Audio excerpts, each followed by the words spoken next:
Bueno, bienvenidos a todos. Ya no hay nadie más en sala de espera, entonces, Adrián. No, están todos en aula. Bueno, por ahí después ingresa alguien más. Estamos en la comisión A23 que va a tocar el tema de publicaciones, diseño y política editorial. Son 8 ponencias en total que vamos a escuchar. Cada uno tiene 10 minutos para hablar. Vamos a ir en un orden que ya está preestablecido. Y lo que les sugiero, después tenemos un tiempo, queda como una media hora libre para hacer preguntas, que si cada uno quiere o tiene alguna pregunta durante las exposiciones, que las vayan poniendo o en el chat o las anoten. Si las ponen en el chat, yo las voy registrando. Si las anotan cuando abramos el tiempo de consultas, habilitamos a que todos hagan preguntas. Por ahí exposiciones que se hicieron al principio. Sí, porque si hacemos las preguntas después de cada exposición, por ahí se extiende mucho el tiempo y tal vez los últimos no llegan bien. Así que vamos a empezar con la primera exposición, que es la de Pablo Canalicchio, de Salim Ediciones, es de Argentina, y el tema sobre el que va a exponer es la industria editorial 4.0. Me muteo, así lo dejamos a Pablo. Buenos días, muchas gracias por la convocatoria, por la invitación. Bueno, a ver, lo primero que tenemos que establecer para entender esta cuestión de las industrias editoriales 4.0 es que estamos de algún modo en un cambio de paradigma, ¿sí? En la mayoría de congresos semejantes a este, cuando se trata un tema de la industria editorial, a veces, a mi juicio erróneamente, se habla de debates como la muerte del libro sí, la muerte del libro no. Entonces está el paradigma de los tecnócratas que dicen que la tecnología viene a salvarnos y es lo mejor que ha pasado, y por otro lado un polo más, no sé, romántico, diciendo todo lo contrario, fenómeno pasajero, el libro es, fue y será el centro y la lectura analógica tradicional. A mi modesto entender, es un debate anacrónico, ¿sí? Que no conduce a nada, y creo que hay que ampliar de alguna manera la lectura, sobre todo porque, empezando a mezclar con diversos marcos teóricos, diversos paradigmas y demás, incluso desde un punto de vista de ciencias empresariales, un marco administrativo, ni siquiera eso nos sirve para determinar quiénes son los competidores. Si entendemos la industria editorial como que compite solamente con otras editoriales, esto nos va a dejar afuera un montón de otros jugadores como Amazon, Google, o sea, competidores mucho más grandes que vienen de otro lugar, no necesariamente de la industria editorial tradicional. La industria editorial argentina, así como la vemos, es por lejos, pero por lejos, de las más antiguas de nuestro país. Se retrotrae a la época del virreinato y no ha cambiado tanto en su modo de pensar el circuito, la comercialización. Para caracterizar la industria editorial, antes de llegar al concepto 4.0, es, bueno, se centra en el libro, ya lo sabemos, no hay una definición única de qué es un libro, pero si yo les digo la palabra, todos más o menos tenemos una idea. Para entender el circuito, de lo primero que hay que caracterizar es a la editorial, a la casa editora, como estas empresas, organizaciones orientadas, centradas a la producción, distribución, comercialización de este objeto específico.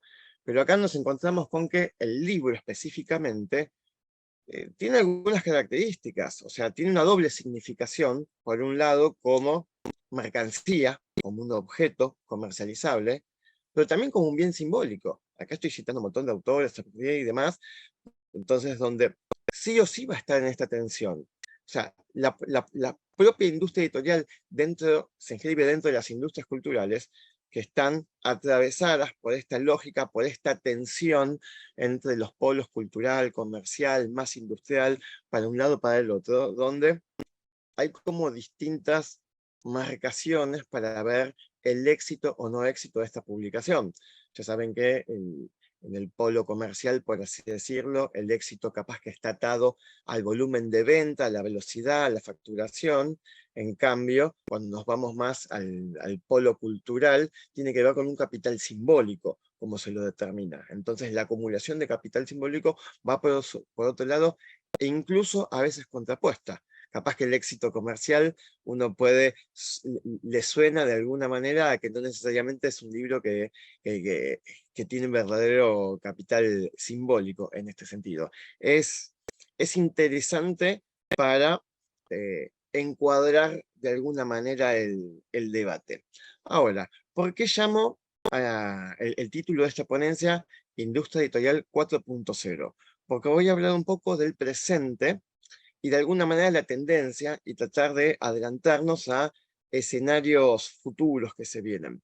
El término 4.0, seguramente muchos lo escucharon hablar, y viene de muchos lugares, ¿sí? Por un lado, cuando hablamos de las industrias 4.0, en términos amplios, y se empieza a hablar en ese sentido, se caracterizan como las distintas revoluciones, donde empezamos con, estamos en la cuarta de alguna manera, la cuarta revolución. La primera es el siglo XVIII, la revolución industrial, la llegada del vapor y toda la aceleración que eso trae. La segunda es, siglos después, con la electricidad y el concepto de la línea de montaje, el Taylorismo, Fordismo, el Forte, digamos, ese concepto y con esa aceleración. La tercera ya nos vamos más a años 60, años 70, con la informática, con las computadoras, con Internet y con toda la aceleración. Si ustedes se fijan, todas estas tienen más o menos la misma característica, que es mucha resistencia al cambio, aceleración de procesos, disrupción de procesos lineales, saltos cuantitativos y cualitativos de alguna manera. No estoy poniendo una valoración de si bien o mal, pero seguro se dan estos mismos fenómenos. La cuarta revolución sería, hay muchos datos, hay muchos modos de llamarla, pero por ejemplo, la revolución de los datos, ¿sí? Que es la que estamos viendo ahora. Se caracteriza porque el centro, atravesada por estas cuestiones de informática del anterior, pero tiene que ver con los datos y qué se hacen con los datos, la velocidad de obtención de los datos, el volumen de los datos, todas las características de que escuchamos hablar del concepto de Big Data y demás. Almacenamiento masivo de esta información, barato, fácil de recuperar. Y también la inteligencia artificial, Internet of Things, el cloud computing, algoritmos, o sea, son una serie de procesos. Eso es interesante. Pongámoslo acá con pausa, ¿sí? Por otro lado, vamos a el concepto de Internet 4.0, que también se habla.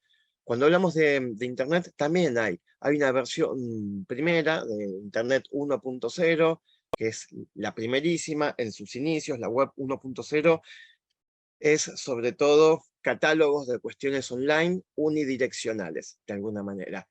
La web 2.0 ya es cuando estamos hablando de redes sociales, de ida y vuelta. Acá ya estamos hablando de hace 10 años o un poquito más, estamos mucho más acá, en ese 2.0, despliegue de la nube. La 3.0 ya es un poco lo que estamos viviendo ahora, que es Internet móvil, con geolocalización, realidad aumentada, realidad virtual, Internet of Things y demás. Y el concepto 4.0, ¿sí? Cuando hablamos de la web 4.0, ahí también tiene que ver con inteligencia artificial, con, de vuelta, otro estilo de minería de datos. Estamos hablando de industrias más que van hasta, digamos, acá ya empezando a fundir los conceptos. Tiene que ver más que el consumidor, ese concepto también lo cito de diferentes autores, de prosumidor, de que creo, genero, intervengo, digamos, nodos en ese sentido. La industria editorial cambia de esta manera, tiene que cambiar, ya entendiendo no ese circuito lineal que describía antes, casa productora, no sé, librería, consumidor final, sino punto de acceso, en lugar de necesariamente el punto de venta, como podría ser una librería. Entonces son todos nodos en un circuito más grande. El concepto 4.0 a veces se usa como sinónimo de industria, de cambio de paradigma, de cambio digital, de la editorial digital en ese sentido. Pero no hablo solamente de ceros y unos. Yo creo que se limita si lo abocamos a eso. Creo que la verdadera transformación digital tiene que ser cultural. ¿Por qué? Porque la tecnología está avanzando más rápido que los procesos de gestión dentro de las editoriales. O sea, acá empezamos a mezclarlo con metodologías ágiles, con otra manera de concebir. Yo, en mi caso, además de ser investigador, ¿sí?, docente, soy editor también, trabajo en una editorial. Entonces, los cambios de tecnología, de que yo pueda, por ejemplo, reproducir, ya no necesariamente con la línea de montaje o las grandes tiradas de tecnología offset, de hacer mínimo 1000 ejemplares, 2000 ejemplares y demás, que esto lleva a que, y la obtención de cada vez más datos que dije antes de la gente, lo que permite en todas las industrias es la customización, ¿sí? Hacer productos a medida. Pero de nada sirve si yo no tengo el enfoque al cliente, al usuario. Acá estoy tomando también conceptos no solamente de UI y UX, sino de CX, de Customer Experience mucho más amplio. Entonces, pongo como ejemplo algo interesante. Yo estoy sacando un libro, ahora está en imprenta en estos días. Es una reimpresión de un libro que ya hice y le puse algunos cambios. No solamente tiene un código QR impreso, donde en ese código se actualizan los contenidos constantemente, más allá del libro físico. O sea, con el diálogo constante que se va teniendo con los lectores, comunidad, ¿sí?, el embudo, a través de redes sociales, sino una pavada.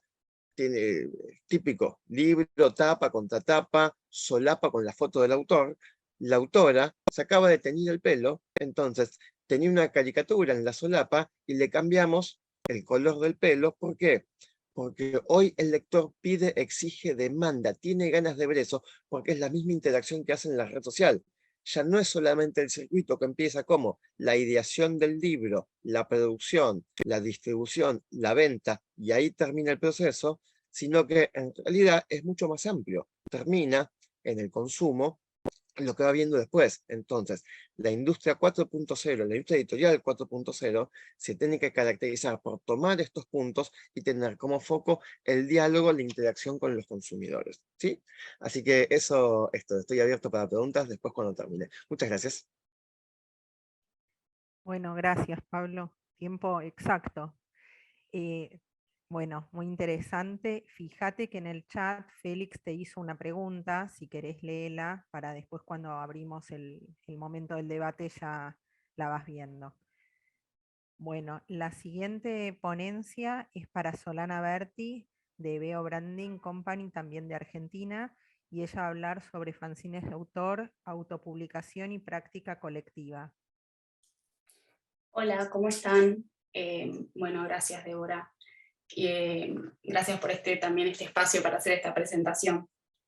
Bueno, en esta ocasión, el microensayo que escribí y esta ponencia forman parte de una investigación que llevo adelante con un equipo de investigación que se llama Diseños de Disenso, Formaciones y Prácticas Editoriales Independientes y Autogestivas, en la Facultad de Artes de la Universidad Nacional de La Plata, en el marco de la Cátedra de Diseño en Comunicación Visual C. Entonces, habiendo hecho ese marco, les cuento que gracias a la observación que llevamos adelante sobre estas prácticas de diseño editorial que suceden justamente en los márgenes, que configuran estos diseños de disenso, hoy voy a hablar particularmente de los fanzines de autor, haciendo foco en la publicación autogestiva y colectiva. Indagué en varios cuestionamientos sobre las redes de productores y usuarios y el diálogo entre la individualidad en la producción de estos fanzines y la práctica colectiva de la industria editorial autogestiva, ¿no? Para esto tomé de referencia como objeto de estudio 3 editoriales que se dedican a esto, que son Club del Prado, Profundo y Ausencia. Estos fanzines de autor, o también llamados egocines, tratan temáticas diversas entre sí, pero todos encuentran su punto en común en que son piezas que nacen desde la autopublicación. Desde la autopublicación trabajan con un amplio rango de universos representables que hacen públicos discursos que no suelen ser audibles en el campo de lo masivo. Los autores se valen de diferentes lenguajes para hacerlo, como la poesía, la fotografía, bordados, ilustración, digitalización de contenido, todo vale en la puesta en página de estos fanzines. En el caso de las editoriales de las que hablé, Ausencia y Club del Prado, son llevadas adelante por una sola persona, y Profundo por una dupla de mujeres. Esto me parece importante decir porque quiere decir que la génesis de la práctica en estos casos nace desde una moción individual. Entonces cada espacio manifiesta en sus publicaciones una línea editorial distinta, todos con este punto en común. Ausencia, por ejemplo, es una editorial artesanal de poesía contemporánea que publica colecciones de poemario que combinan poesía, ilustración, collage. Club del Prado imprime y edita fanzines y libros de artista con temáticas referentes al cotidiano, a la juventud, al mundo del skate. Y Profundo, por otro lado, es una microeditorial de fanzines feministas cuya producción trata sobre sexualidad, disidencias, corporalidad, vínculos y cotidianidad. Tomando estos tres casos, pero con una mirada amplia sobre el contexto en donde surgen y se desarrollan estos proyectos editoriales, pude observar algo muy interesante, que es que, como dije, estas editoriales nacen desde la necesidad de generar mensajes autoexpresivos, y luego encuentran los medios para hacerlo. En ese momento es donde se configuran redes. Estas redes de productores y consumidores son las que más me interesaron para desarrollar esta investigación, porque la generación de esos nexos depende a su vez de la organización de eventos y ferias editoriales donde convergen editores, escritores y lectores, que muchas veces son las mismas personas que toman diferentes roles, y esos pequeños espacios de distribución son obviamente claves para el funcionamiento de estas microeditoriales. En la observación de este entramado colaborativo, atendí en diversas cuestiones. En primer lugar, que estos grupos de trabajo colaborativos borran las fronteras disciplinares, y quienes llevan a cabo estas tareas se encuentran en un entrelugar entre el diseño y el arte y la comunicación. Este concepto de entrelugar lo tomo de María Laura Nieto y Paula Sijanevich. Me parece que ese gris que define estas tres disciplinas volviéndose una es muy interesante para pensar cómo se articulan estas producciones, ¿no? Por otra parte, esos grupos de trabajo colaborativos, que pueden estar o no definidos así como tales formalmente, ponen a disposición del grupo una variedad de saberes que incentiva la democratización de la información, el aprendizaje autodidacta, y promueve justamente este borramiento de fronteras entre disciplinas y especializaciones, que hace que se encuentren en ese entrelugar, y que justamente lo hace en un contexto social y mundial, ¿no?, que incentiva lo opuesto, la hiperespecialización. Entonces se da algo interesante para pensar el rol del diseño o del diseñador en esos espacios. Se pone de manifiesto que estos espacios necesitan colectivizar justamente la práctica para que la misma adquiera sentido, entendiendo que quienes se autopublican son motivadores y generadores de espacios propios de representación, y este entramado funciona entonces como nexo, facilitando que las personas tengan herramientas para producir de manera autónoma. En ese sentido, esta democratización del acceso a los materiales es una urgencia para que todos puedan llevar a cabo estas producciones, y justamente en una realidad donde a veces se pretende estar completamente estandarizado en estos modos de producción o discursos, y estas producciones van justamente por lo contrario. Sucede entonces que la práctica editorial colectiva se retroalimenta todo el tiempo, y cumple la tarea emancipadora de fortalecer y expandir cada vez más esas redes. Entonces siguen creciendo estos espacios de divulgación de producciones independientes y alternativas al mainstream, y tiene como resultado el fortalecimiento de las narrativas contrahegemónicas que estas producciones proponen, y por lo tanto echan luz sobre la existencia de otras realidades posibles. Esto es lo que vemos en estos fanzines. Podemos decir entonces que quienes participan, para ir cerrando, en estas prácticas eligen ese entrelugar al que me refería hace un momento, porque es el que les permite poder hacer, actuar, decidir y reaccionar frente al contenido que proponen. La autopublicación no es entonces solo la necesidad de articular un mensaje y dar voz a un discurso propio, sino que requiere de la acción colectiva como motor para la existencia de estos espacios de disenso. Considero que como diseñadores nuestra práctica disciplinar tiene que habitar estos espacios, y es en estas experiencias donde se reconfiguran las relaciones entre quienes producimos y los modos en los que lo hacemos. Al trabajar desde la autocomitencia, se consigue llevar la reflexión personal al espacio público, y tal vez en contra de las relaciones de trabajo de consenso que se promueven en el mercado, la generación de red construye una nueva sensibilidad que permite a quienes diseñamos tomar un rol activo en la generación de sentido. Nos invita a dejar el lugar, que obviamente hay que seguir habitando, pero a sumar al lugar de análisis y resolución de problemas para pensarnos como autores integrales de nuestras producciones como diseñadores. Así que eso es todo. Muchas gracias. Bueno, muchas gracias, Solana. Bueno, muy interesante también, y en realidad tiene algo en común con lo que dijo Pablo, que tiene que ver por ahí un poco con el cambio de paradigma visto desde otro lugar. Bueno, si alguno tiene preguntas, si las quieren ir poniendo en el chat, yo después las leo cuando terminamos y abrimos el espacio de preguntas. La tercera ponencia van a exponer Félix Augusto Cardona Olaya y Solandi Restrepo, de la Universidad Antonio José Camacho de Colombia. Y la exposición sobre la que van a hablar es Marketing Digital y Diseño Editorial para Apropiación Social de Memoria sobre Técnicas de Bordado. Buenos días. Buenos días. Gracias por el espacio. Vamos a ser como muy concretos. Voy a compartir unas pequeñas láminas para dar un poco de contexto. Esto del bordado se da en una ciudad intermedia de Colombia. Es una ciudad que tiene muchos problemas de violencia por su ubicación geográfica. Es una de las ciudades también más antiguas de Colombia. Pues fue de las primeras que en la conquista española desplazaron una serie de comunidades indígenas ancestrales de los territorios del valle hacia las montañas, lo que causó un gran problema. Y desde esa época, pues esta ciudad ha sido muy violenta.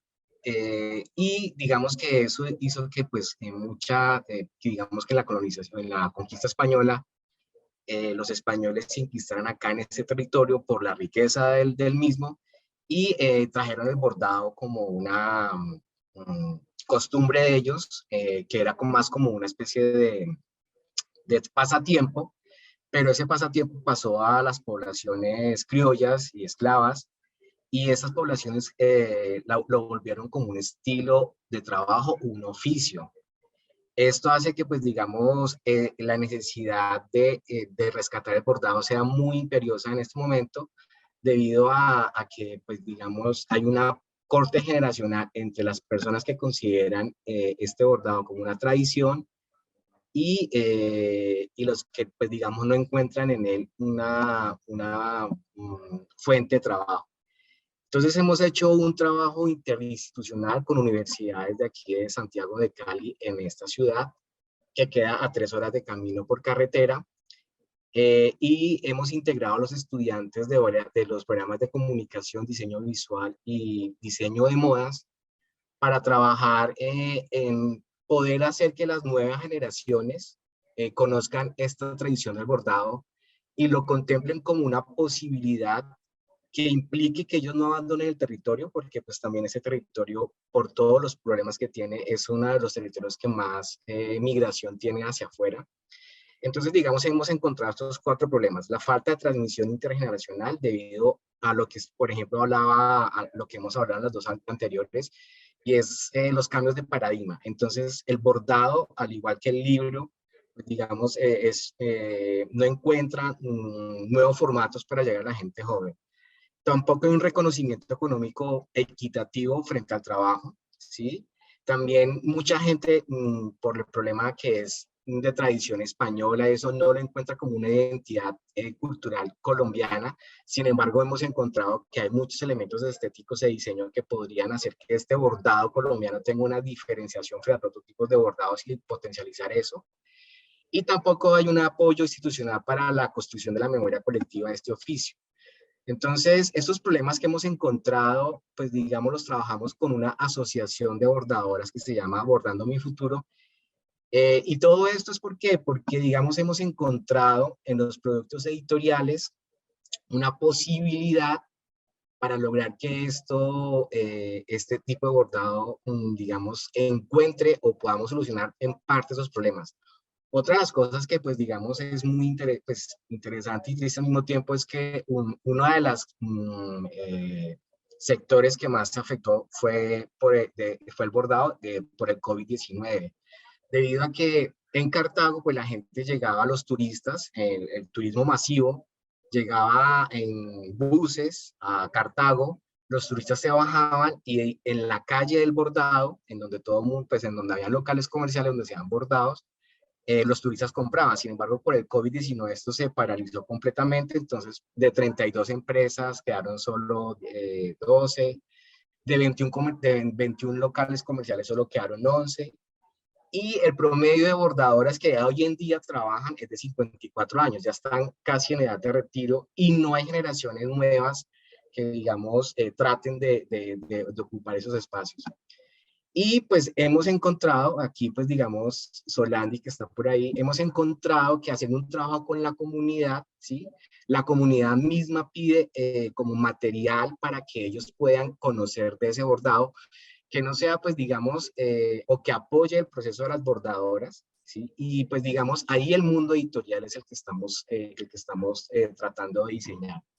Y por eso estamos aquí en esta mesa, porque hemos encontrado que la misma gente pide que a través de su conocimiento, las bordadoras, podamos registrar sus saberes ancestrales sobre esta técnica y poderlos, pues digamos, transmitir a través de el libro, digamos, publicaciones seriadas, editoriales, tanto digitales como análogas, y en las entrevistas que hemos hecho con los jóvenes que medio se acercan a esto por las actividades que hemos hecho, pues también piden que esos canales se abran en términos de que ellos puedan recibir información sobre el bordado.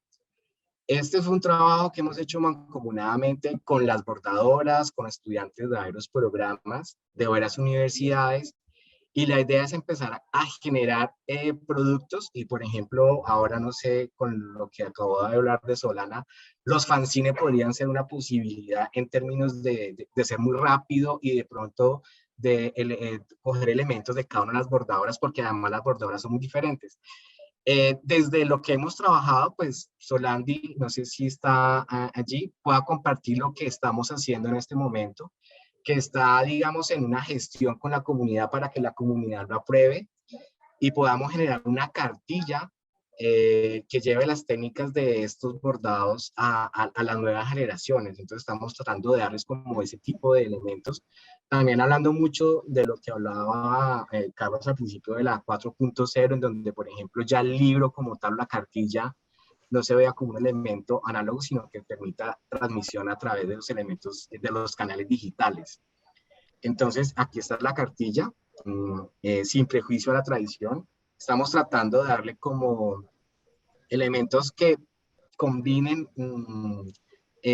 lo que la gente piensa. Aquí, digamos, hay algo muy interesante, es que ellos, o las bordadoras, quieren un estilo estético que toca mediar, ¿no? Y esa co-creación ha sido lo complejo, ¿no? Cómo lograr que estos elementos editoriales tengan tanto la guía del diseñador como las exigencias o requerimientos de aquellos que son co-creadores. Y aquí viene también lo que habló Carlos, que es el prosumidor, y que nosotros aquí entendemos como unos codiseñadores en términos del proceso. Y estamos en esto. Y esto también, pues digamos, está también integrándose al marketing digital, en términos de que bien manejando tecnologías contemporáneas como los códigos QR y ese tipo de cosas, la cartilla permita, digamos, empezar a ampliar el conocimiento del bordado para lograr esta apropiación cultural de esta técnica en las nuevas generaciones.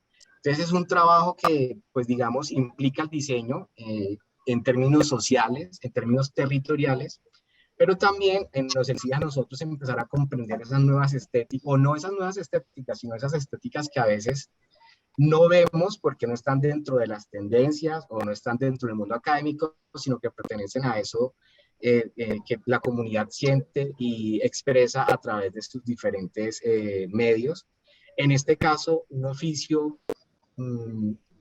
que ha dado de comer a muchas familias, que no es lo suficientemente o comparativamente en términos económicos reconocido, y por eso también muchos jóvenes se han alejado, y también que tiene problema, pues que con todo el contexto del COVID y todo, pues nos hemos dado cuenta de la necesidad que tienen estas bordadoras que ya están, digamos, yéndose de este plano existencial para dejar su legado. Entonces, esta es nuestra ponencia. No sé si Solandia, bueno, Solandia es una estudiante que nos apoya en este proceso.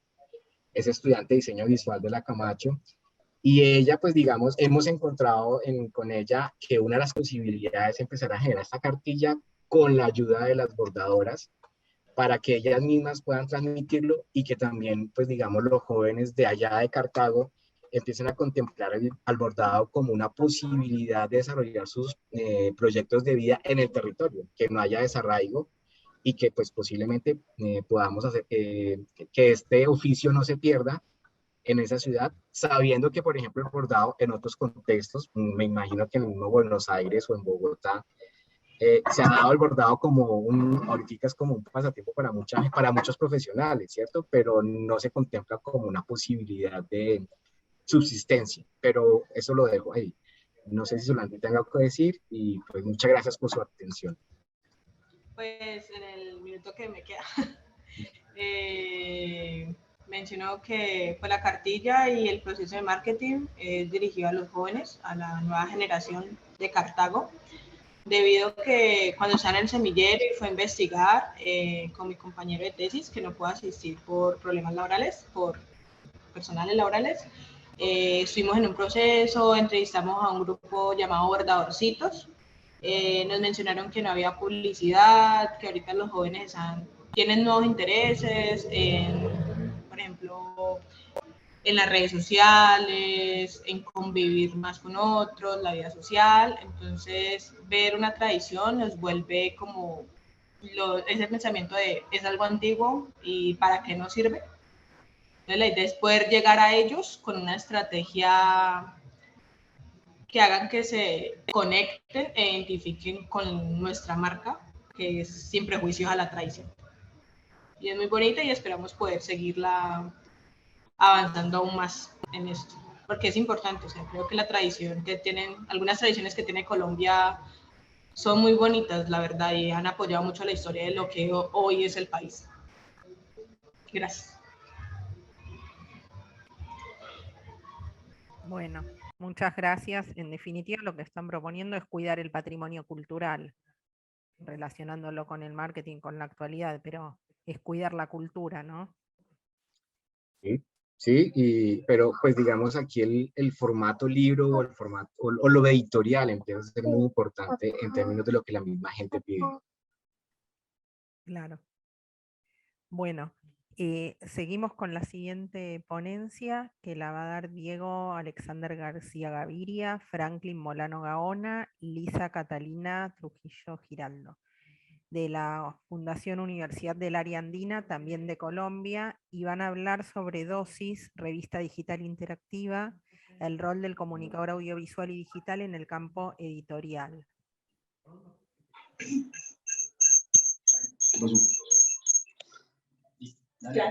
Muy buenos días, ¿qué tal? Aquí estamos en Pereira, en la Fundación Universitaria de la Andina.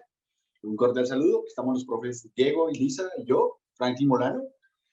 La revista Dosis es un producto digital en el cual es un producto que atraviesa distintas materias, ya vamos a hablar de ellas. En mi caso particular, yo estoy al frente de los géneros periodísticos y lo que hacemos allí es trabajar el género del narrativo de largo aliento, en este caso la crónica, el reportaje, la crónica de perfil, la crónica de viaje. Ahí ustedes van a ver las tapas de las distintas revistas que ya venimos haciendo desde hace 7 años.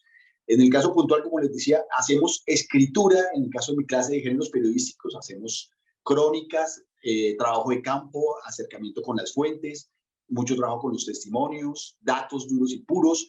Escribimos en la clase, es una clase de taller, escribimos, revisamos, editamos, corregimos, trabajamos mucho la ortografía, el tema de la coherencia de los textos, y en eso se va la clase hasta que finalmente sale un producto escrito de 700 palabras que tiene como estructura un título, un desarrollo con un lead, luego el cuerpo de la información y posteriormente la resolución del texto. Entonces también van con recuadros, también con pie de fotos, y ahí lo que se hace es, insisto mucho, trabajar todo el tema narrativo que se une con la literatura, con el periodismo, y los estudiantes distinguen muy bien los géneros periodísticos. Entonces ahí están viendo las tapas y los dejo con la profesora Lisa Trujillo.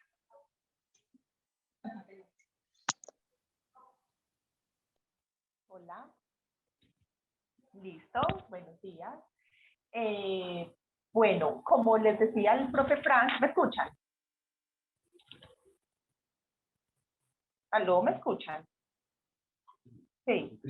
Bueno, entonces, como les decía Frank, aquí el comunicador audiovisual y digital tiene un acercamiento al ámbito del diseño editorial porque él diseña, o sea, todo el contenido que empieza a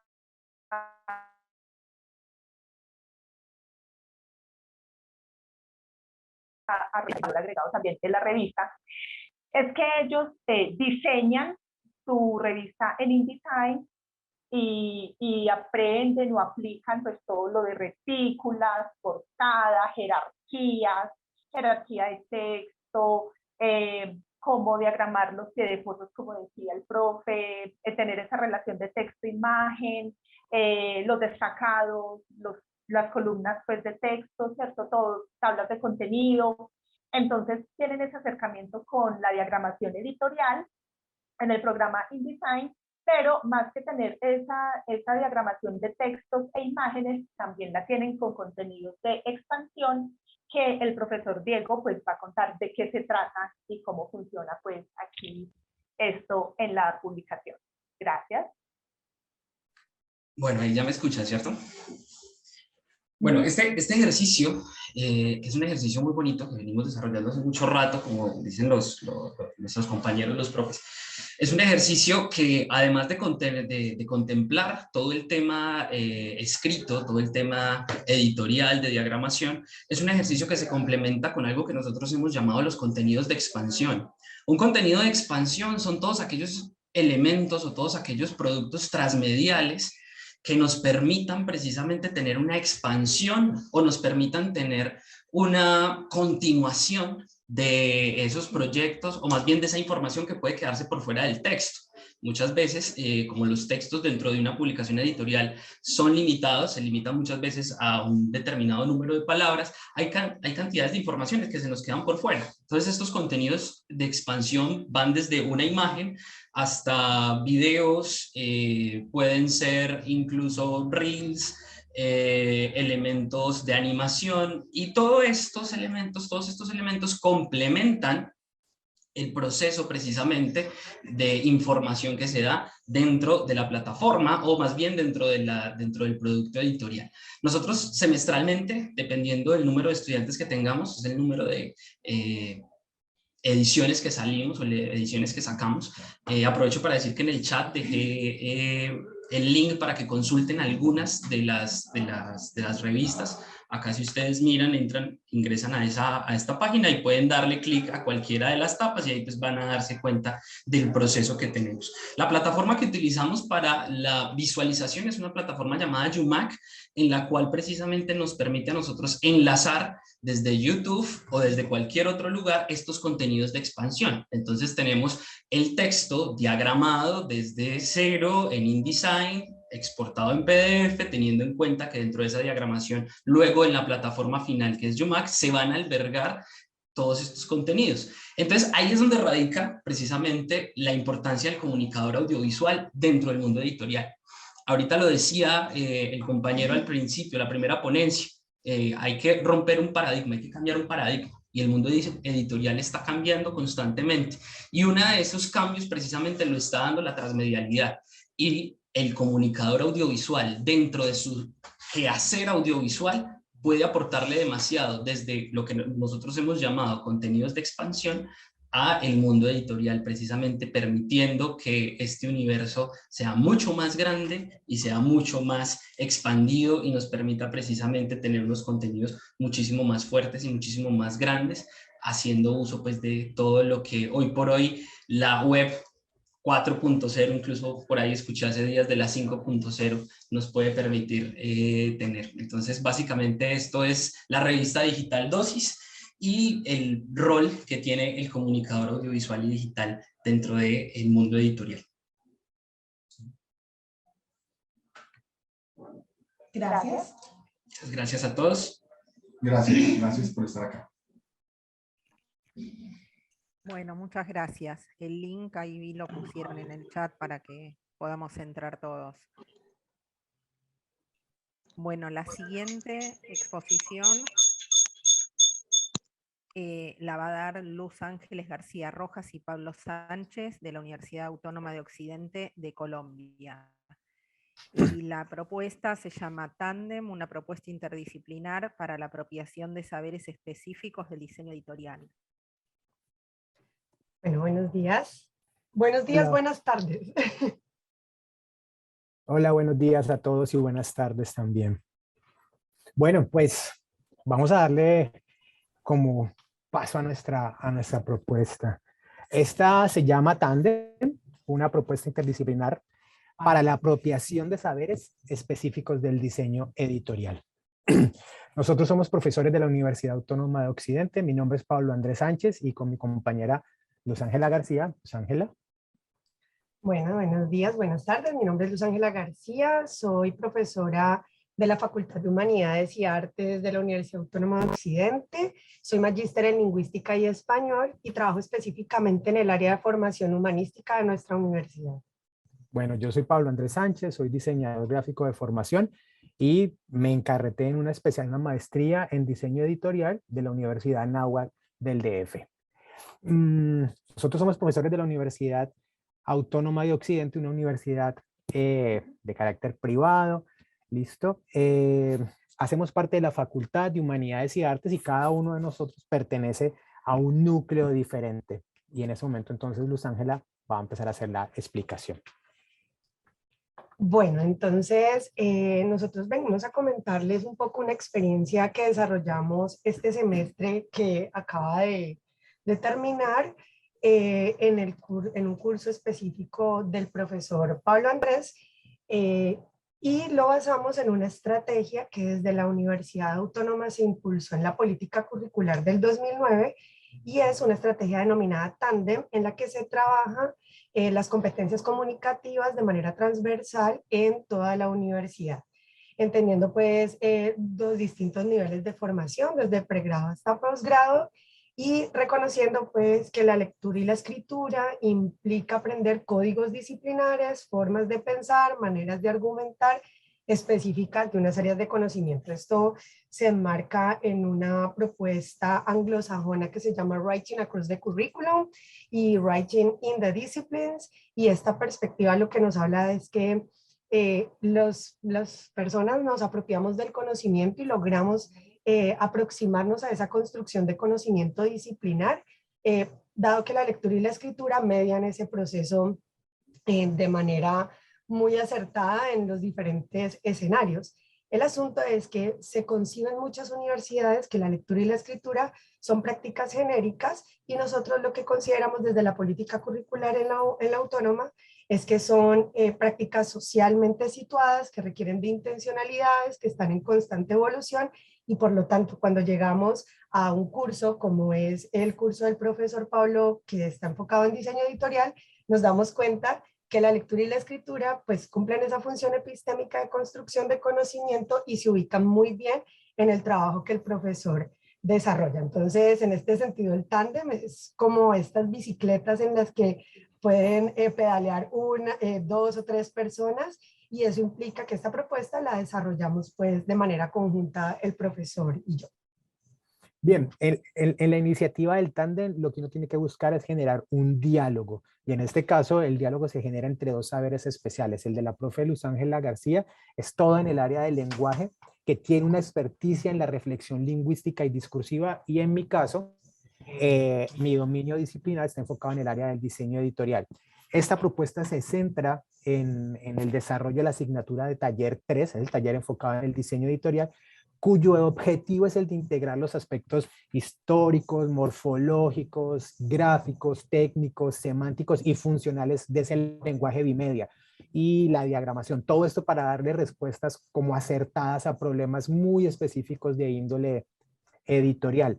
Nosotros digamos que creamos como toda una metodología para lo del tándem y creamos 4 etapas y se las vamos a ir como presentando. En este caso, la etapa número 1 es una etapa en la que nosotros fuimos como estableciendo las bases de ese diálogo, ¿sí? Y esto lo que nos permitió, digamos, en esta experiencia en particular, lo que hacemos es que, claro, 2 profesores de una misma facultad, aunque de áreas diferentes, lo que terminan es como que lo que hacemos aquí es reconocer entonces el interés y la cercanía del otro profesor hacia temas, en este caso relacionados con todo lo que tiene que ver con la cultura gráfica y contra esa línea un poco más como contrahegemónica en estas producciones editoriales. Entonces, bueno, un poco lo que nos pensábamos el profe Pablo y yo en una segunda etapa, ¿cierto? Posterior a este primer encuentro de, bueno, cómo nos vemos nosotros, definimos una secuencia didáctica específica de esta asignatura. Entonces, en esa secuencia didáctica, que es en la que el profesor Pablo está principalmente interesado en que trabajemos, porque puede tener un componente de lectura y escritura muy fuerte y que realmente llegue a acercar a los estudiantes a la apropiación del conocimiento, pues lo que hacemos es que nos reunimos, leemos programas de curso, miramos cómo está planteado el microdiseño, cuáles son los materiales que el profesor ha utilizado previamente, y hacemos un diálogo entre los dos sobre estos materiales que se trabajarían en la secuencia. A partir de allí planteamos un plan de trabajo en el que vamos a definir actividades de manera conjunta, pues fuera del aula y al interior del aula, pues con los estudiantes, y de esa manera lo que hacíamos era poder intervenir en un momento específico del curso. Es importante resaltar que este curso, desde el inicio de la pandemia, es presencial, o sea, antes era virtual y regresamos a la presencialidad. Entonces también el trabajo que se planteó en esta secuencia era una invitación a salir a la calle, volver a la ciudad, recorrerla, resignificarla después de todos estos cambios a partir de un producto editorial que ya les comentará el profe.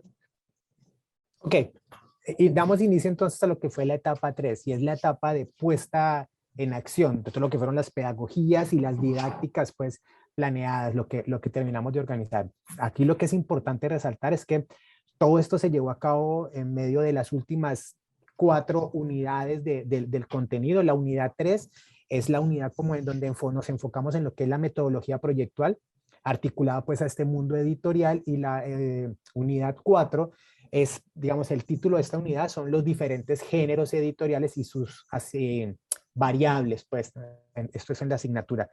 Si pensamos en lo que es la metodología proyectual, a partir de Bruno Munari, lo que buscábamos era abordar con ese rigor el proyecto editorial, y permitiendo entonces que lo morfológico y lo comunicativo se integraran adecuadamente para cumplir con un requerimiento. En este caso en particular, la experiencia fue el fanzine. Esta es una pieza con unas características especiales, gráficas y discursivas. Digamos que en lo discursivo es todo ese discurso contrahegemónico, que lo que busca es movilizar, ¿sí?, a los estudiantes. Lo que buscamos era que ellos se movieran por la ciudad, por diferentes lugares de nuestra ciudad que fueran de su interés y que estuvieran relacionados con ese tema definido por ellos. La propuesta al final es de un trabajo activo y participativo, digamos que en donde lo que uno busca es ofrecerle a los estudiantes como la oportunidad de reconocer sus procesos de comprensión y de producción, y que se apropien sobre todo de estrategias que contribuyan a digamos que a desarrollar aún más lo que va a ser su futuro desempeño profesional. Y para eso desarrollamos entonces 5 fases nuevas. Entonces, en esta metodología proyectual, el profesor Pablo y yo nos planteamos 5 fases en las que organizamos una guía de trabajo para los estudiantes, presentamos un contexto sobre cómo se iba a realizar este fanzine, y las 5 fases, pues empezamos primero con la fase analítica, en donde los y las estudiantes debían definir el tema, la pertinencia de ese tema para la elaboración de una pieza editorial de tipo fanzine, ya pues conociendo y ellos reconociendo la estructura del fanzine. También se implicaba que debían considerar los elementos verbales y visuales que eran necesarios para crear un texto que lograra interesar a unos interlocutores. Y pues así ellos lo que debían hacer en esta primera fase analítica era iniciar unas indagaciones. Luego pasábamos a una fase de planeación en la que ellos debían definir una línea discursiva y gráfica que fuera pertinente para una pieza editorial de este tipo. Y allí lo que ellos hicieron fue escribir un plan de elaboración de la pieza editorial. Por eso allí lo que hacíamos era utilizar la escritura como mediación y apropiación del conocimiento. Entonces escribieron este plan en donde lo que hacían era dar cuenta del tema, el qué, la justificación del tema, el por qué, la presentación del contenido, tanto verbal como visual, cómo lo harían, y justificar por qué ese cómo lo harían. Cada grupo presentó una exposición a toda la clase para dar respuesta a dichas preguntas, y lo que hacíamos el profesor Pablo y yo era unas retroalimentaciones y cuestionamientos para afinar la propuesta que los y las chicas estaban presentando. Okay. Luego se vienen entonces las últimas 3 fases, digamos, enfocadas en lo que partimos de lo que era la metodología proyectual. Entonces, la siguiente será la fase creativa. Es una fase en la que los chicos conceptualizaron gráfica y narrativamente la propuesta. Los estudiantes en sus respectivos grupos de trabajo avanzaban de manera autónoma, mientras que nosotros dos lo que hacíamos era acercarnos, asesorarlos, acompañándolos de manera grupal y de manera individual. En cuanto a la fase ejecutiva, que fue la fase que continuó, digamos que fue ya como la fase del desarrollo de esa propuesta, del discurso y de la parte gráfica. Volvíamos entonces a acompañarlos en todas estas asesorías, en estos direccionamientos, y terminamos con una última fase que fue la fase de validación, en donde los chicos tenían que hacer la entrega y la socialización de los fanzines, ¿bien? Y lo que les pedimos entonces era que ellos tenían que entregar 20 unidades de cada una de sus piezas, ¿sí? Y moverlas por, digamos, en la universidad, que se las pudieran como compartir a la comunidad universitaria. Y digamos que eso fue como de las cosas interesantes. Compartieron con estudiantes, con profesores y con demás pues, actores pues, de nuestra comunidad. Bueno, entonces ya para ir cerrando un poco esta propuesta, terminamos con la etapa 4 ya de la propuesta de tándem, no específicamente de la metodología proyectual, sino que después de que los muchachos hacen esta fase de validación, que es la última, pasamos a evaluar el proceso llevado a cabo el profesor Pablo y yo. Entonces hicimos unas evaluaciones de 3 elementos fundamentales. Uno, lo que los estudiantes expresaban respecto a la actividad. Entonces ellos manifestaron que el acierto en la actividad, al tener la posibilidad de compartir con 2 profesores de distintas áreas y distintas experticias, era muy curioso porque en la fase ejecutiva el profesor Pablo y yo no planeamos que yo asistiera al salón de clase, sino que los estudiantes pidieron que yo asistiera al salón de clase para poder acompañar también y hacer una retroalimentación más desde los elementos discursivos y narrativos que se planteaban en un texto como el fanzine. Los fanzines que los chicos y las chicas entregaron fueron diversos, digamos que encontramos estilos, motivaciones, inquietudes diferentes, lo que permitió pues evidenciar como rasgos particulares de las propuestas en términos del contenido verbal y visual. Tuvimos diferentes propuestas de fanzine, diferentes elaboraciones, diferentes temas, motivaciones, porque queríamos también, y un interés muy, muy grande del profesor Pablo, era que el ejercicio creativo tuviera un buen espacio en el desarrollo de la secuencia didáctica. Y bueno, el profe Pablo da la última conclusioncita para que ya cerremos. Muchas gracias. Hay algo que es aquí importante, es que finalmente esta actividad lo que permite es que 2 profesores de 2 áreas totalmente diferentes logren establecer un diálogo. Y en este caso, digamos que el fanzine permitió pues como que todo esto se pudiera como organizar. Lo chévere es que él funcionó como la pieza editorial perfecta, como un objeto de trabajo perfecto, y digamos que permitió pues como generar toda esta intervención en el aula.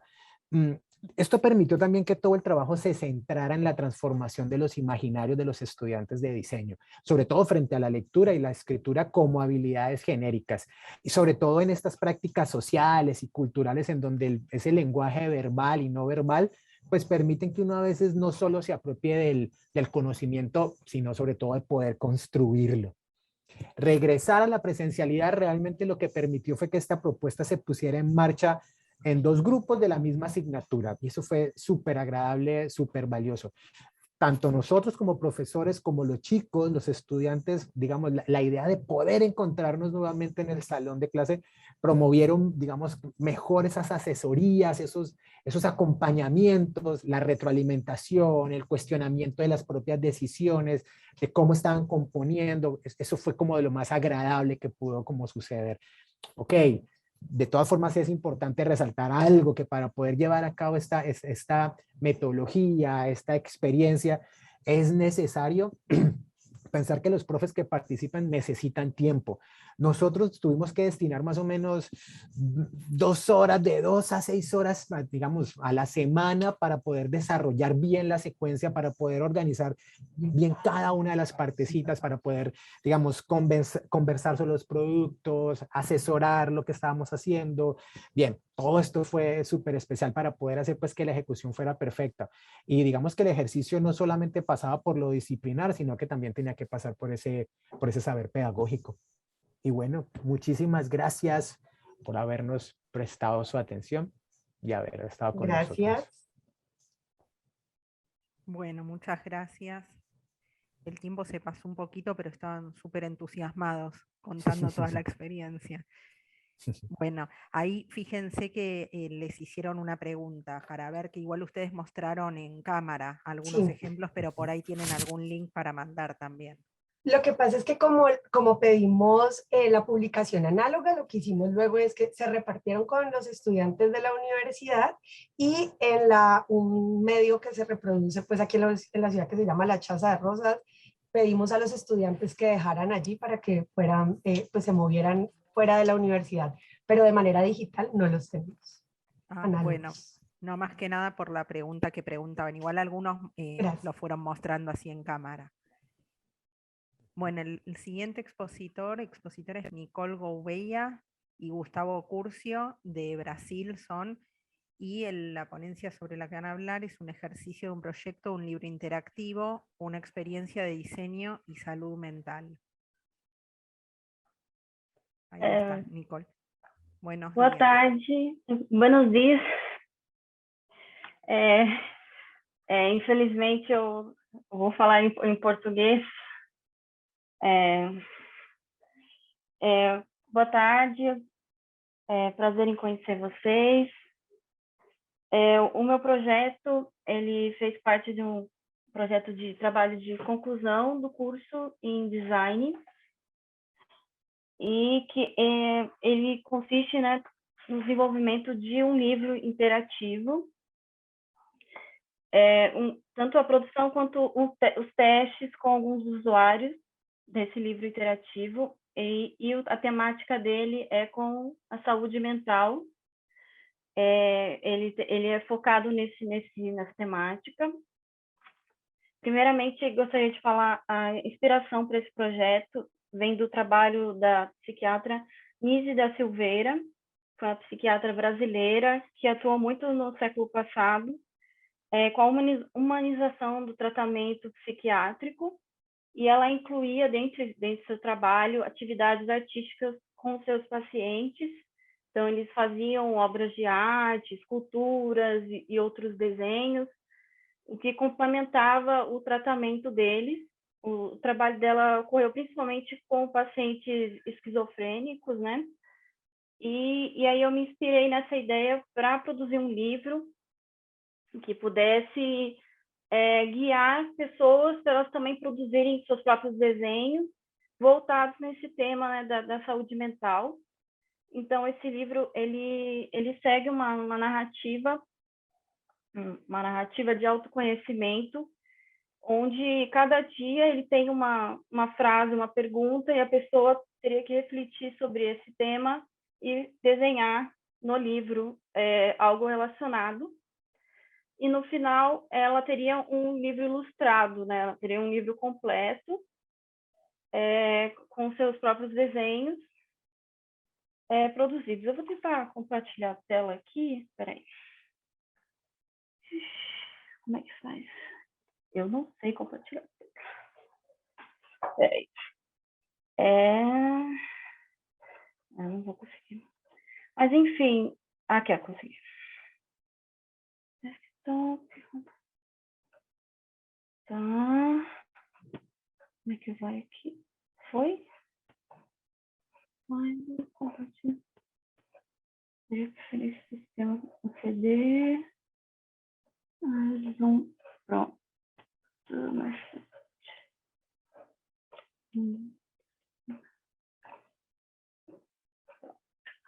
Acho que agora vai. Aqui, foi. Compartilhou. Aqui, essa é a psiquiatra que eu estava falando para vocês, que inspirou todo o meu trabalho. E esse foi o livro que eu produzi nesse projeto, que se chama Diário de Sentimentos.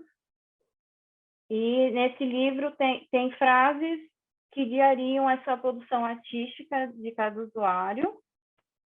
E depois da produção desse livro, ele foi testado com 3 usuários. Eu convidei 3 pessoas para testarem em 24 dias, né, em torno de um mês. E a cada dia ela tinha que fazer um desenho. Vou mostrar aqui para vocês. Aqui, ó. Esses são alguns dos desenhos que foram produzidos pelos usuários. Nesse caso, por exemplo, é o primeiro dia. E a frase era como você se vê. Então, cada um fez um desenho falando sobre essa frase, e com seu estilo, com as suas técnicas. Então, tem bastante liberdade para a pessoa poder usar sua criatividade e se expressar visualmente. No final da utilização do livro, o usuário pode destacar a parte escrita e o livro fica completamente customizável. Aqui tem um outro exemplo também do livro preenchido. Esse aqui seria a última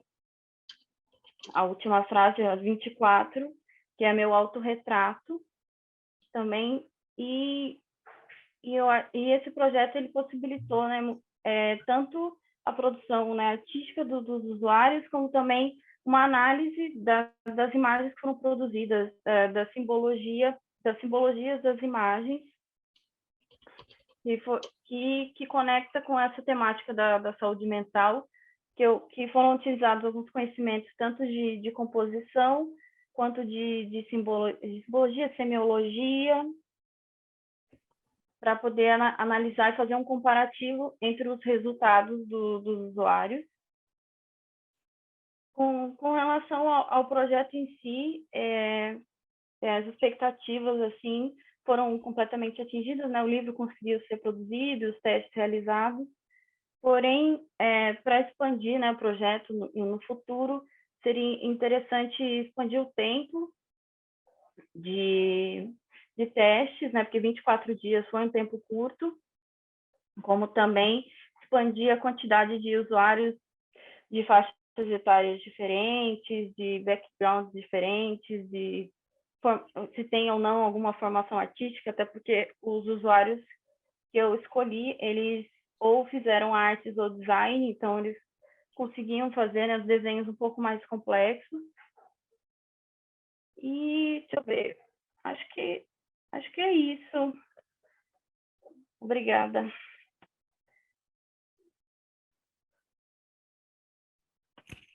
Gracias. Bueno, muchas gracias, Nicole. Quedan 2 ponencias más. La siguiente es de Julieta Pereira Rodríguez y Agustina Laferrara, de Digitas Argentina, y van a hablar sobre la autogestión para la edición del Desacato Disidente.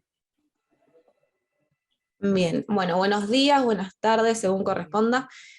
Primero que nada, muchas gracias por este espacio. Nosotras, como mencionaron, vamos a estar presentándoles nuestra ponencia, que se titula Autogestión para la edición del desacato disidente.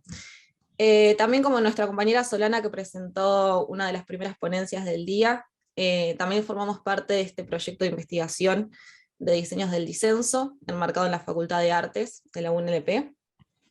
Así que quizás van a ver que hay muchas cuestiones en las que estamos alineadas con ella.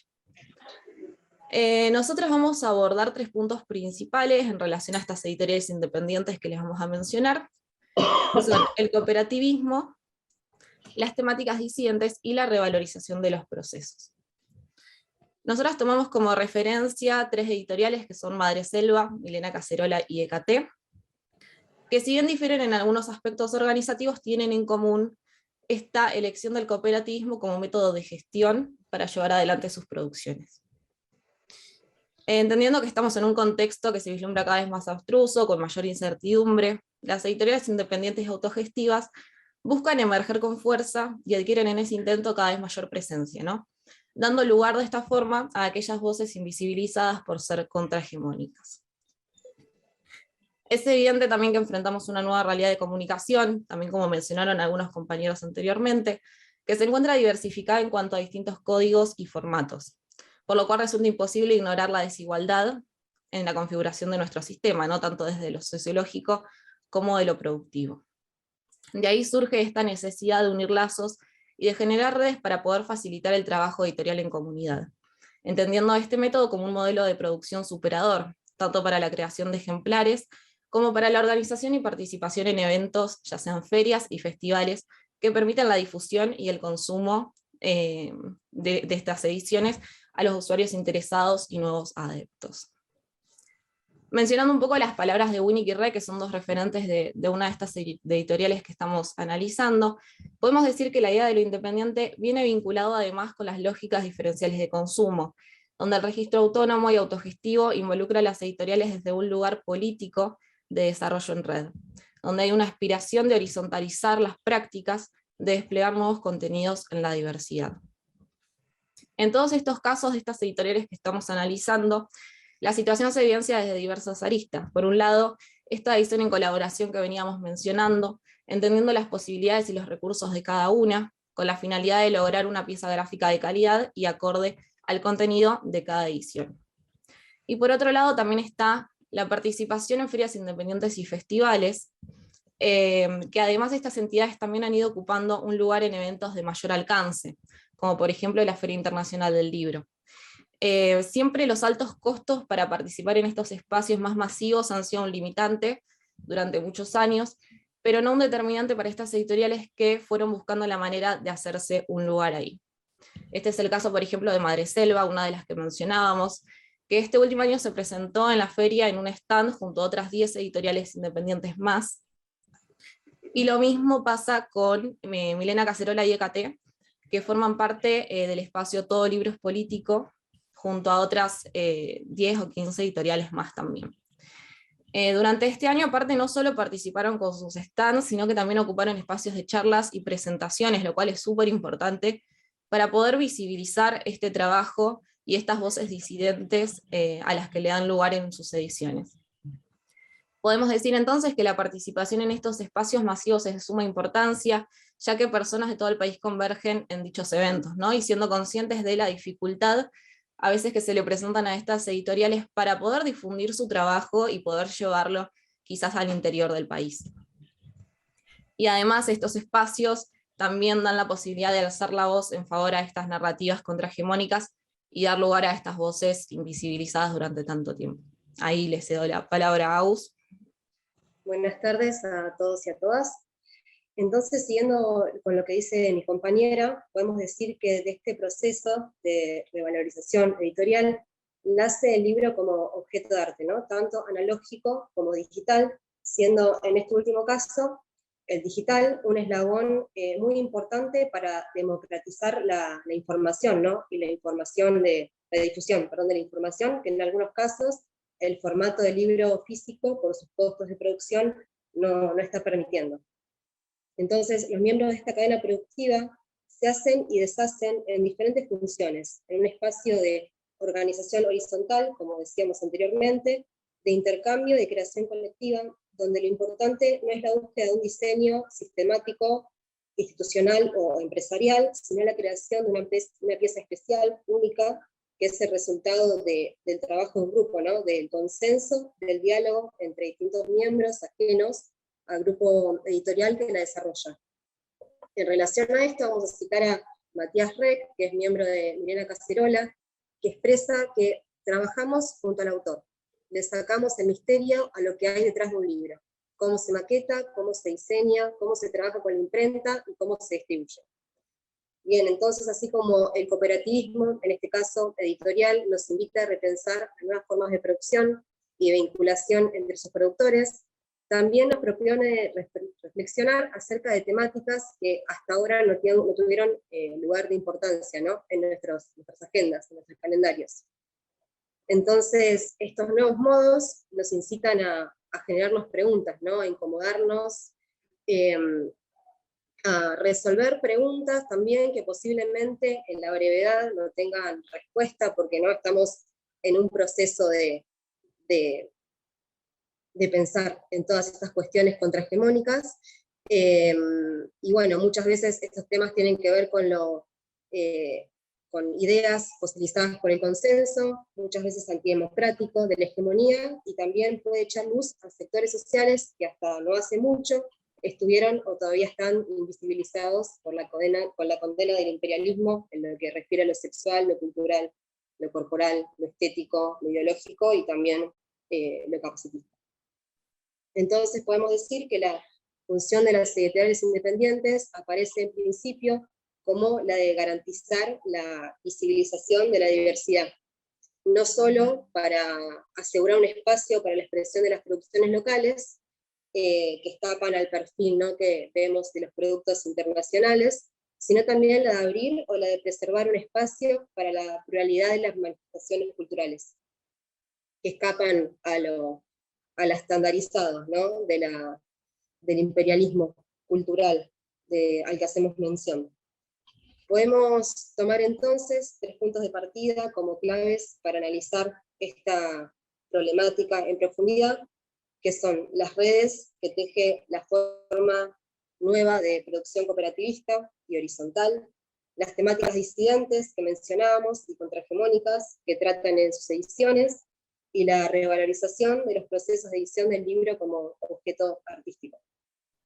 Estas redes, que decíamos, van abriendo su propio camino, están en constante cambio, en constante movimiento, y buscan romper y cuestionar los esquemas que fueron establecidos en cuanto a las dinámicas de consenso social, los deberes morales, ¿no?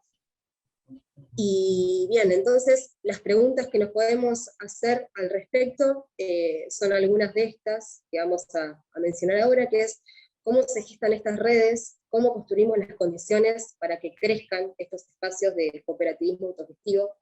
¿Estamos permeables realmente a empaparnos de la información que estas temáticas ponen en la agenda? ¿Cómo logran también, si lo hacen, no caer en el mercantilismo, ¿no?, que es una práctica tan común? Entonces podemos decir que reivindicamos la importancia que ocupan las editoriales autogestivas como nexos fundamentales entre la visibilización contrahegemónica y la formación de un nuevo modelo de sociedad más permeable y empática a nuevas temáticas que hasta entonces hasta este momento, ¿no?, o desde hace muy poco, no estuvieron en la agenda, y cuestionamos también el porqué de eso. Y también queremos que estas formas de organización editorial, que no tienen que ver tanto con el academicismo, ¿no?, y con la formación en academias, sino en esto de tejer redes, ¿no?, entre miembros de diferentes, incluso lugares o diferentes formaciones. Podemos decir que el futuro es colectivo, y que sin la autogestión no pueden generarse estas redes. Eso es todo. Muchas gracias por escucharnos y por el espacio. Bueno, muchas gracias. Y pasamos a la última de las exposiciones, después vamos a abrir el espacio de preguntas. que las expositoras son Mara Serrano, Alma Carrasco Altamirano, Cintia Muñoz y Aranza Rodríguez, de la Benemérita Universidad Autónoma de Puebla, México, y van a hablar sobre pautas editoriales de la revista electrónica Leer, Escribir y Descubrir. Bueno, muchas gracias, buenos días y buenas tardes, según corresponda. Es un honor el estar con ustedes y por supuesto agradecemos a la Universidad de Palermo por darnos este espacio. La presente ponencia se plantea desde la perspectiva del diseño de información y expone el proceso de diseño gráfico del Manual de Pautas Editoriales para la revista electrónica de divulgación científica Leer, Escribir y Descubrir, que edita 2 veces por año el Consejo Latinoamericano para el Desarrollo de la Lectura y Escritura en colaboración con la Florida International University de Estados Unidos. El presente proyecto fue realizado por Aranza Rebeca Rodríguez Rivera, Cintia Paula Muñoz Jiménez, su servidora, Mara Edna Serrano Acuña y Alma Cecilia Carrasco Altamirano. Cabe mencionar que este proyecto recibió un apoyo del programa Haciendo Ciencia con la UAP, de la Vicerrectoría de Investigación y Estudios de Posgrados de la UAP. A continuación les presentaré algunos datos contextuales que utilizamos para nuestra investigación.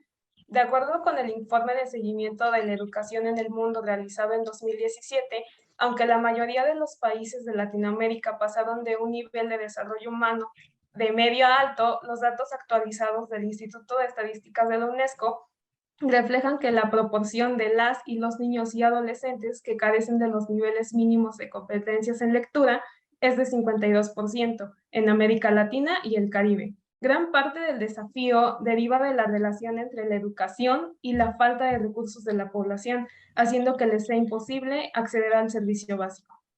El número de personas con escasos recursos en América Latina llegó a los 186 millones en 2016, es decir, el 30.7% de la población, mientras que la pobreza extrema afectó al 10% de la población, cifra equivalente a 61 millones de personas.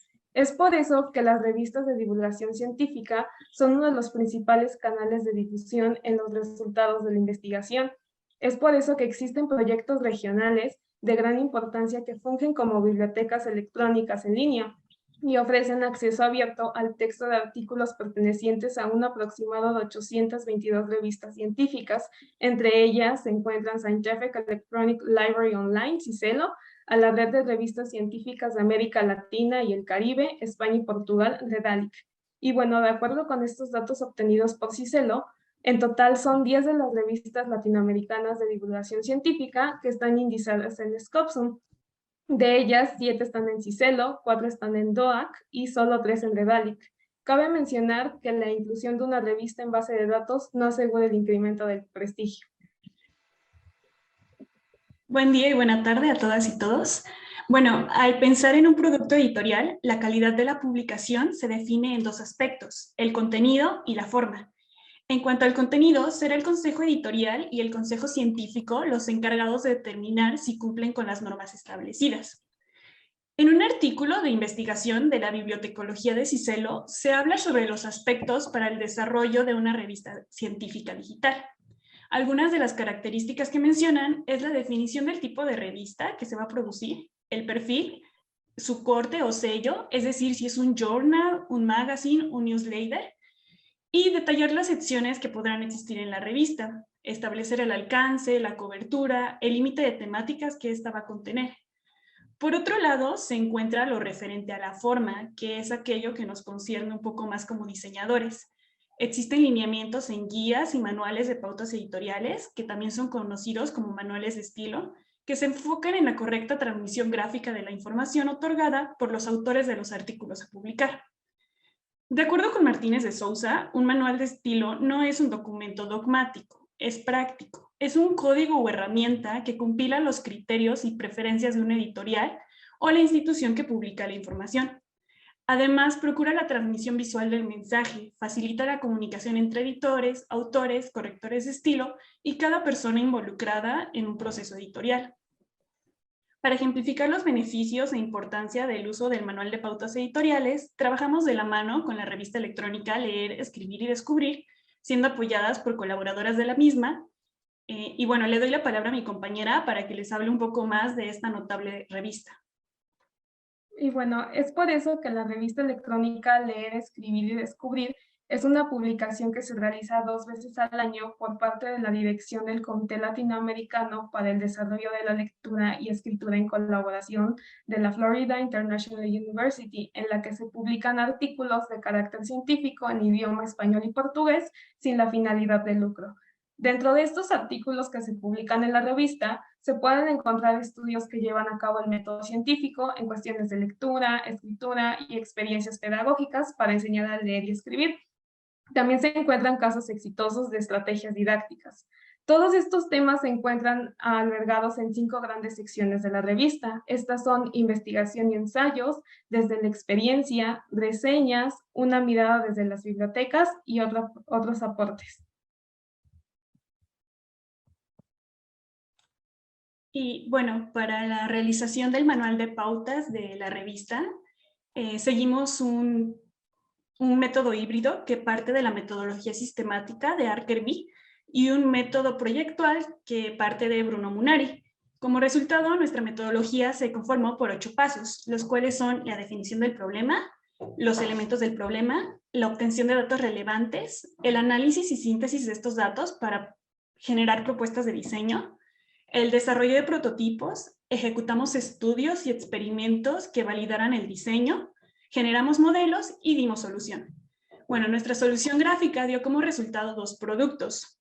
Un sitio web, el cual pueden ver en pantalla, que alberga indicaciones para diseñadores, editores y autores que tengan interés en publicar. La página se construyó bajo una retícula de 12 columnas para que la capacidad de adaptabilidad permita que el sitio sea responsive y se pueda visualizar en diversos dispositivos. El sitio web se desarrolló en WordPress. Y bueno, nuestro segundo producto es un manual de pautas en PDF, el cual se encuentra disponible para descargar en el mismo sitio. Este contiene indicaciones más detalladas, específicas y técnicas. Al ser la revista LED una publicación latinoamericana, el comité a cargo cambia de manera periódica y con la investigación realizada y el producto final entregado, sabemos que la comunicación que da forma a esta revista se va a ver beneficiada. Estos productos cumplen con nuestro objetivo principal, el cual es facilitar la comunicación entre editores, autores y correctores de estilo, así como procurar que los involucrados adopten la misma solución ante distintas alternativas expresivas o estilísticas. Bueno, en el chat les dejaremos el link al sitio web de las pautas editoriales y también el link al sitio web de la revista por si gustan conocer un poco más de nuestro proyecto. Agradezco su tiempo y atención.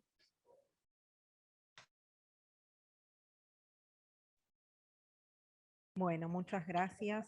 Con esta exposición cerramos las 8 exposiciones que estaban preparadas para la comisión, así que ahora ya fueron apareciendo varias preguntas en el chat.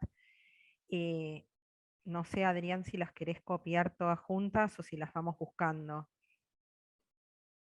Débora, yo la voy cargando ahora, ¿sí?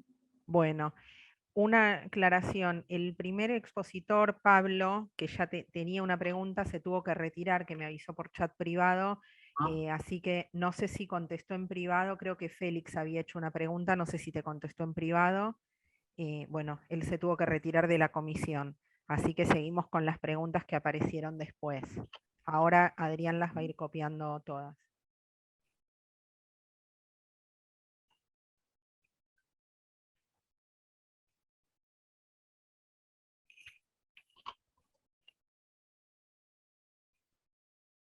No las puedo copiar un ratito. Bueno, no importa, si no, yo igual las estoy buscando para preguntar. Bueno, la siguiente expositora había sido Solana, que también Félix preguntó, dice, el fanzine hoy en día, ¿lo podemos considerar como un nodo principal en la creación y gestión de redes, tanto en lo digital como en lo análogo? Esta pregunta por ahí también aplica para Julieta y Agustina, que hablaron de un tema similar al de Solana. Está silenciada, Solana. Ay, perdón. Tal cual, puede ser una respuesta en conjunto. Sí, creo que sí, tanto en lo digital como en lo análogo. Y también hablar del fanzine como pieza, pero también pensar que que en las editoriales que generan fanzines también hacen ediciones expandidas en donde los libros dejan de ser el único objeto, los libros, los fanzines, sino que esas ediciones se expanden a de repente audiovisual, sonoro, hacen performance, o sea, la edición de un fanzine puede ser el resultado de un proceso mucho más grande, como también contaron los chicos, los compañeros de México, que hicieron con sus alumnos, que me parece que funciona tanto en lo digital como en lo análogo, y al contrario, hoy en día hay un diálogo constante entre esos dos universos. También la pandemia vino a traer algo diferente, y esas cosas que eran tan palpables y de lo analógico se volvieron digitales y viceversa. Entonces se generan como producciones expandidas que tienen un diálogo directo y que ya no son una sola publicación, sino que son un conjunto, que me parece muy interesante para pensarlo como un todo, como una obra total. Así que no sé si respondo con esto a la pregunta, si alguien quiere sumar algo más, pero sí, me parece que generan redes tanto en lo análogo como en lo digital, sí.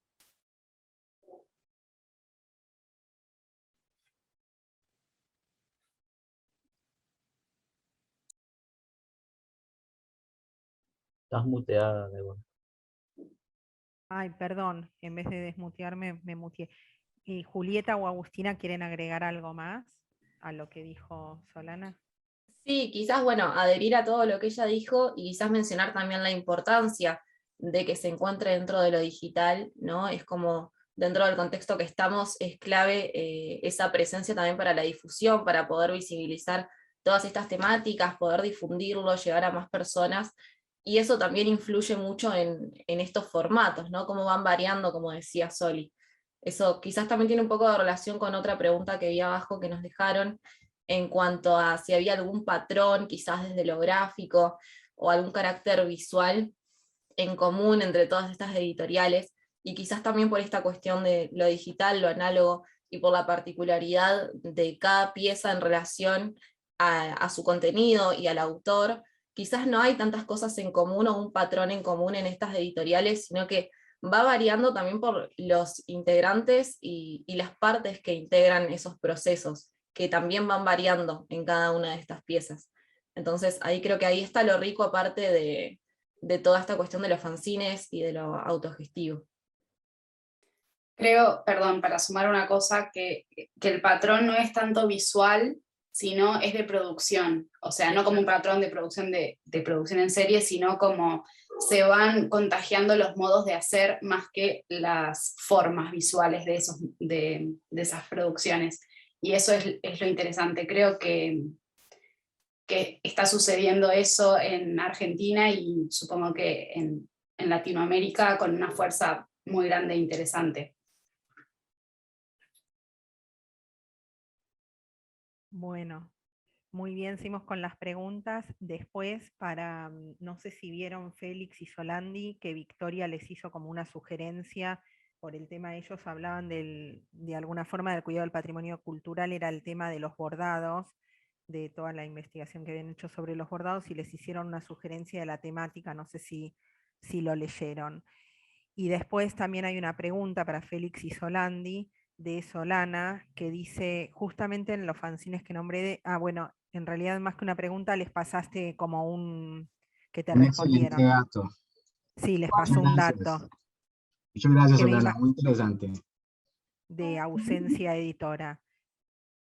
Bueno, porque en realidad ustedes también están tratando el mismo tema, lo que pasa es que desde la parte académica, como que todas las chicas que expusieron sobre el tema de fanzines lo hicieron desde la producción, y Félix y Solandi desde una cursada de materia.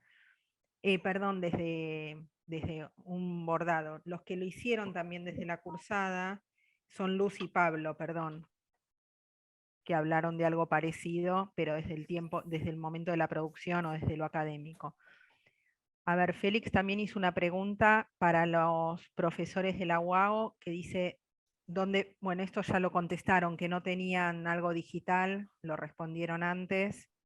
Pero igual una cosa ahí, Débora, con mucho respeto, es que Félix es de aquí, es de aquí de Cali también, es la Camacho aquí en Cali, Félix. Sí, sí, de aquí de la Camacho. Bueno, entonces lo chévere es que podemos compartir con muchísimo gusto, si querés, nos podemos Sí. pasar los datos y todo, y estos materiales que tenemos sería muy chévere, pues, que sepas que sí están y que se pueden compartir, Claro, puedes ver. sobre todo me interesa porque como ustedes hablan del despertar digamos, de la pandemia a volver a descubrir la ciudad de otra manera, Sí. ¿no? Es Ujú. muy interesante eso. Sí, Es sí, que sí, sí, sí. precisamente un poco por eso cuando lanzan la pregunta sobre lo análogo y lo digital, claro, nosotros veníamos de todo era digital, ¿sí? Todo estaba allí. Y por supuesto ustedes ahora nos dejan pensando como que, bueno, para un siguiente semestre o una siguiente propuesta didáctica, ¿por qué no digitalizamos, cierto? Lo análogo, pero sí nos interesaba que los muchachos y las chicas salieran a la calle, fueran a los lugares, recorrieran la ciudad y después de hacer todo, por eso pedimos 20, piénseselo, produzca 20, usted va a generar todo ese proceso y luego tiene que repetir 20 veces. Entonces, claro, en esa parte del diseño, ellos iban cambiando, iban tomando decisiones distintas porque sabían que tenían que hacer 20. Pero después tener que ir por partes de la universidad y no era regalarlo, era socializarlo. Ve, yo hice este fanzine, es sobre tal cosa, es sobre tal gusto. Los temas eran diversos porque eran sobre situaciones que pasan particularmente en nuestra ciudad. Entonces, dulces tradicionales, comidas tradicionales, lugares emblemáticos, prácticas sociales y culturales muy específicas de las relaciones que en nuestra ciudad, particularmente en Cali, que queda en el suroccidente colombiano, cerca al Pacífico, pues tiene de distinto a otras zonas del país. Entonces, claro, pero igual nos dejan la idea allí de como, sí, todo el ejercicio análogo tenía este propósito, pero en términos de la democratización, importante que lo podamos digitalizar también para llegar a otros escenarios y pues que se cumpla el propósito, ¿no? Aquí hay algo que es importante también y es que de una u otra manera también los invitamos a pensar en formatos. Entonces, claro, cuando ellos piensan en formatos, en fanzines, pues tuvieron que toparse con, digamos, eran este tipo de piezas que de seguro, sí, pues venían metidas en una bolsita, bien, y que tenían unas formas especiales. Este tiene un olor, entonces era como que, claro, es el gran lío con lo digital, ¿no? Entonces, claro, yo puedo llegar a muchos lugares con lo digital, pero hay algo que hace una pieza única aquí, ¿no? Entonces, que tiene como esa cuestión del arte también, ¿no? Ese casi como ese libro arte, estas piezas exclusivas que querés guardar, ¿bien? Que es como eso también, ¿no? Sí, puedo tener un DVD, puedo tener mi memoria llena de piezas editoriales, pero en este caso tenerla, ¿sí? Coleccionarla, guardarla, era como la invitación que le hacíamos a los chicos, los materiales, los papeles, la manera como combinaban, como, digamos, transparencias, ¿sí? Plegadizas. Entonces, el ejercicio fue invitarlos a que jugaran con los formatos, jugaran con el material, con el tacto, digamos, esa cuestión que puede ser como muy romántica, ¿no? Y que creo que también Pablo en la primera exposición hablaba pues de ese mundo, pues de ese salto a lo digital y lo anal y lo impreso y ese romanticismo que puede existir en el libro como pieza, como objeto, pero bueno, al final es lo que él decía también, ¿no? ¿Qué es el libro? ¿Dónde está el libro? ¿Qué tengo? ¿Qué no tengo? Y en una cultura y en un mundo en el que pues ya casi tener es como que no es necesario tener, ¿no? Pues lo tengo en la nube está lo que tengo, pero entonces este ejercicio fue llevarle a los chicos a que lo podíamos tener. Este viene, por ejemplo, con dulces, este le colocaba dulces, entonces era como una cosa súper especial y súper bonita. Stickers, yo los amo, yo les decía, ay no, ustedes llegaron a mi corazón con los stickers. Eran propuestas muy diversas y realmente nos mostró también mucho de ellos y la idea con propósito comunicativo era, es un fanzine sobre su interés, desarrolle el producto comunicativo de la manera que usted quiera, como lo quiera hacer, muéstrenos y vuélvanos fans de ello, ¿no? Sí, aparte sacarlos un poco por ahí de su zona de confort, que es todo lo digital, es volver a lo que por ahí en la época cuando los que estudiamos hace unos años, lo normal era empezar en formato papel y después por ahí digitalizar. Bueno, hay otra pregunta para Nicole, que dice, Nicole había expuesto sobre el libro sobre un libro de ilustraciones de salud mental, y lo que le preguntan es si el proceso de diseño de las ilustraciones es colectivo o es de varios ilustradores. Ah, bueno, si es de una sola persona o si es de varios. Oi, eu respondi nos comentários em espanhol para ficar mais fácil para o Félix. Eu não sei se assim ele consegue entender. Nos comentários, eu escrevi nos comentários a resposta dessa pergunta. No, lo que te preguntaban era si el libro lo hace un solo ilustrador o si es como una recopilación entre varios ilustradores. Então, teve uma cópia do livro para cada um. Não foi um livro só, foram 3 livros. 3 livros e cada um preencheu o seu. E aí eu analisei as ilustrações no final de cada um, mas foram 3 cópias. 3 cópias. Bueno, después, si ustedes miran en el chat, ya sí se pudieron ir copiando las preguntas y algunas de las respuestas, en especial la que dejó Pablo, que es quien se tuvo que desconectar. No sé si alguien tiene alguna otra pregunta para hacer, alguno de los expositores.